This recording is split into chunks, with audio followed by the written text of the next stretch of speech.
Hey guys, Mr. Middleton here. Today we're going to talk about points, lines, and planes. At the end of this video, you should be able to name and define a point, a line, and a plane using standard geometric representations, and you should be able to identify and name the intersection of specific points, lines, and planes. Okay? So, first, let's talk about definitions. Now, definition is not exactly what you've always understood it to mean. Definition. Okay, at least in the mathematical world. For mathematicians and for us this year, a good definition has a few characteristics. It uses clearly understood terms. Okay, the word should be commonly understood or already defined. Okay, the language is precise. We avoid words like large and sort of and some. Okay, and then it is not disproved. Okay, those are our characteristics of a good definition. Okay, so if I ask you to define the following words, you could take a shot at it, defining truck or dog.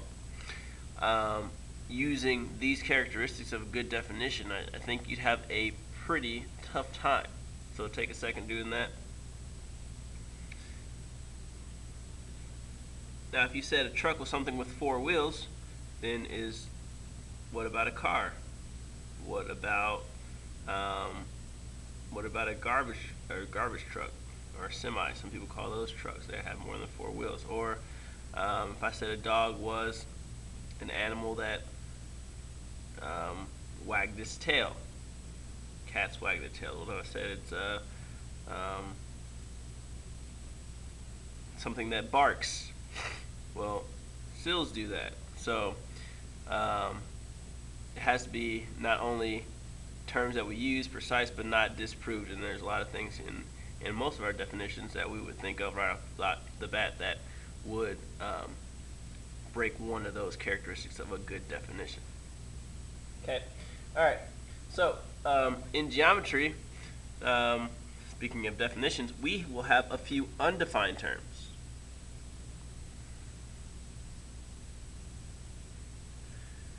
Okay. And typically they're undefined because we really wouldn't be able to use them or talk about them without disproving them. Okay. And they're classified this way because to define these words, you need words that need further defining. So therefore, the following are not definitions, but rather general descriptions.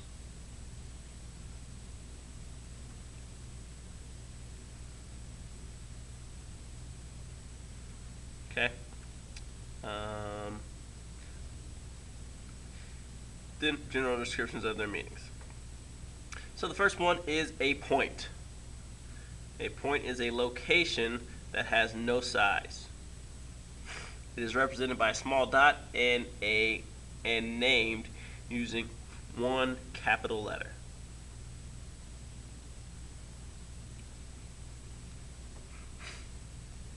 Our second undefined term is a line. A line is a series of points extending in two opposite directions without end. It is named by any 2 points that are on the line or a single lowercase, usually italicized, letter. So we are going to name this line down here in a few different ways. So we could name it line M. This is typically how you do that with the one letter. Okay. M, notice that M is not a point, so we wouldn't be able to call this line W or line T or line P, because W, T, and P are points. We can call it line M. M is clearly labeling this line. Okay. We could call this line PT. Okay, just 2 points that are on the line. If I ask you to name it in a bunch of different ways, line PT and line TP are really the same way to name it. Okay, so changing the order around isn't a new way. You're still using the same 2 points. Okay. Line TW. Again, WT would be the same thing. And then line PW or WP. Okay. So again, reversing the order is not a new way to name a line. Okay. In the above example, we say that point P, T, and W are collinear. Okay, co meaning together, linear on a line. Okay, so they're on a line together. Collinear. They share a line. Okay. Continuing on the back. Okay. Let's look at this diagram and answer the questions. It says, are E, F, and C collinear? And if they are, which line do they lie on? Well, we have E here, F, and C. Are they collinear? Yes. Which line do they lie on? Well, E, F, C, they lie on M. They all lie on line M. Are C, D, and P collinear? So you have C, D, P. Now, C and D are collinear and P and D are collinear, but C, D, and P all together are not. So they are not. Number 3 is tricky. Are P and C collinear? Now, typically, especially the first day, a lot of people will say no. But remember that a line the answer is actually yes, and we'll talk about that in just a second. Question 3 above represents our first postulate. Some people refer to these postulates as axioms, which is an accepted statement of fact. This postulate says that through any 2 points, there is exactly one line. Okay, so although P and C don't have a visible line drawn, we know that they do share a line. They do share a line. It was just not drawn. Are they collinear? Yes. The second postulate says that if 2 lines intersect, then they intersect in exactly 1 point. And you can see that with line N and line M. They intersect at point C. You can see that with line N and line L. They intersect at point D. Notice that when those lines intersect, they only intersect at 1 point. Okay. The third undefined term that we'll talk about is a plane. Okay, so we have points, lines, and then planes. A plane, which is a flat surface with no thickness, it is named by at least 3 non-collinear points.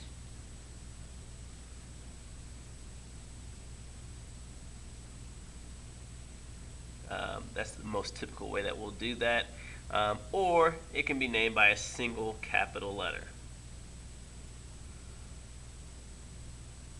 Okay, it's not common, but sometimes it happens.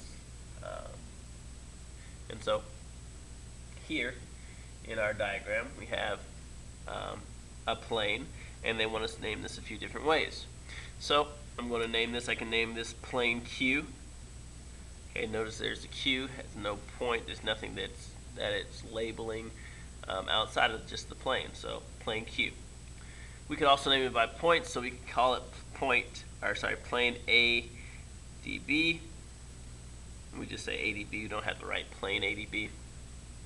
Okay, just like in our lines, if I use the same letters, ABD or A or BAD, okay, it doesn't change. That's not a different way to name it. That's the same thing.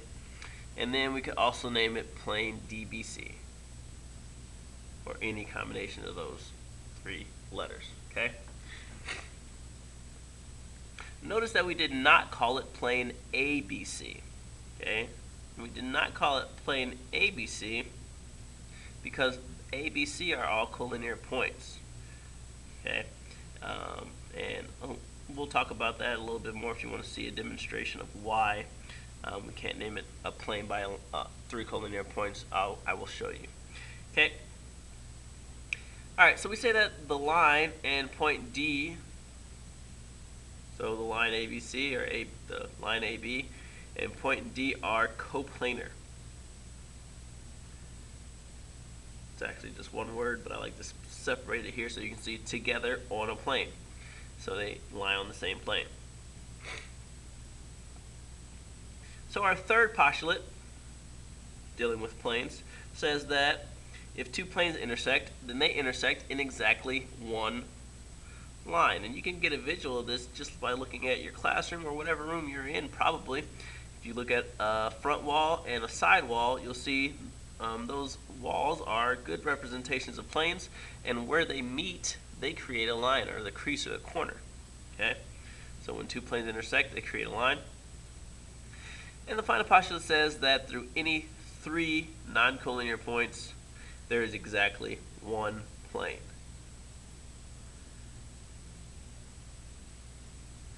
Okay, again, I can give you a demonstration of that if you are curious as to how that works out.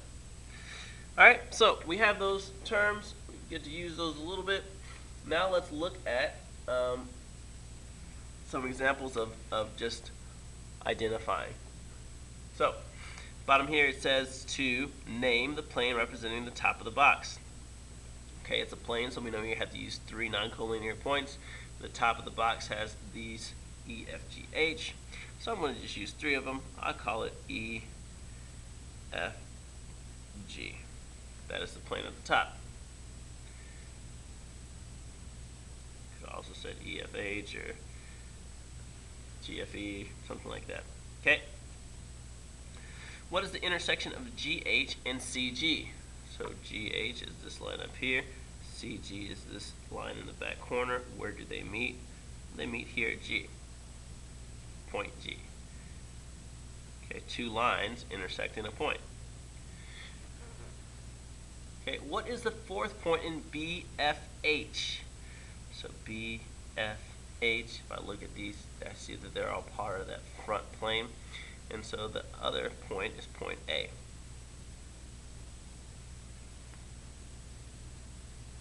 What is the intersection of EDA and CAB? Well, EDA is the left plane, CAB is the bottom, so where do the left and the bottom meet? They meet in line AD.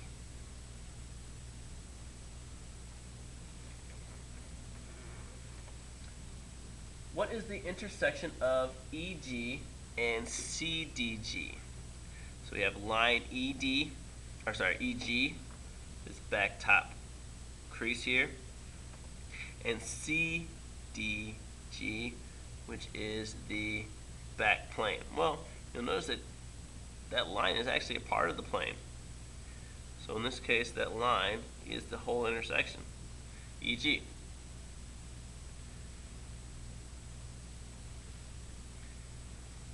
What is the intersection of GH and FAB?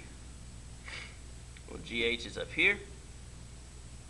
FAB is this front thing. Where did they meet? Well, that means what's a part of both of them? And it's point H.